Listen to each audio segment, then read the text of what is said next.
doesn't start with confidence. It starts with tension. You're 6 years old, standing in a room that feels too heavy for your small body.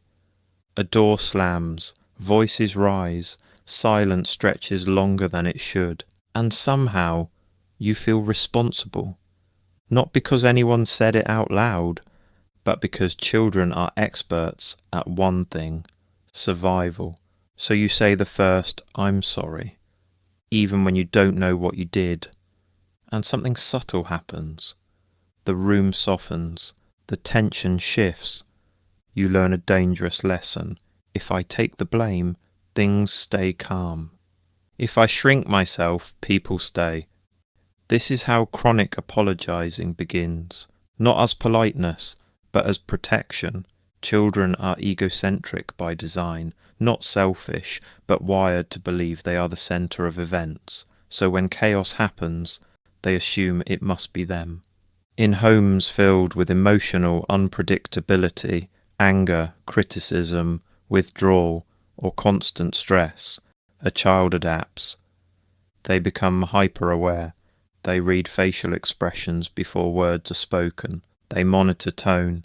They anticipate mood shifts. And when something feels off, they apologize, because apology becomes control. If I admit fault first, maybe the explosion won't happen. If I smooth things over, maybe I won't be abandoned. If I become easy, maybe I'll be loved. Over time, the brain wires this as safety. And what begins as a survival response becomes a personality trait. Fast forward, now you're older, and you apologize for taking too long to text back, for asking a question, for setting a boundary, for being tired, for having feelings. You say sorry before you even understand what you're sorry for. Someone bumps into you, you apologize. You over-explain. You over-accommodate. You shrink your needs to avoid inconvenience. Because deep down, your nervous system still believes conflict equals danger. Disapproval equals rejection. Rejection equals abandonment, so you try to stay ahead of it. You become agreeable, low maintenance, the peacemaker, the one who says it's fine even when it's not. After years of apologizing, something subtle happens. You stop asking whether you're actually wrong, you assume you are, because somewhere along the way, blame became safer than uncertainty. If something goes wrong in a relationship, you fix it. If someone seems distant, you analyze yourself. If someone is upset, you search for your mistake, even when there isn't one.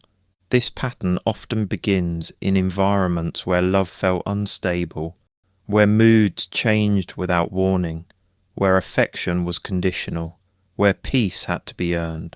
When a child grows up in unpredictability, the nervous system adapts. It becomes hyper-attuned. You read micro-expressions, tone shifts, energy changes, and before conflict even begins, you apologize, because your body remembers something on your mind may not. When tension rises, take responsibility. It kept you safe once, but now it keeps you small. Over-apologizing in adulthood isn't about manners, it's about attachment. At its core, it's a fear of disconnection. Because to a child, disconnection equals danger. So you learn to preserve connection at any cost, even if that cost is yourself. And the exhaustion you feel, it's not from doing too much, it's from monitoring too much, from managing emotions that were never yours to carry. Over time, this creates something painful. You begin to distrust your own reactions. If you're hurt, you assume you're sensitive. If you're angry, you assume you're dramatic. If you need space, you assume you're selfish. So instead of honoring your emotions, you apologize for them. The more you apologize for your feelings, the less you feel allowed to have them. This is how identity erodes quietly.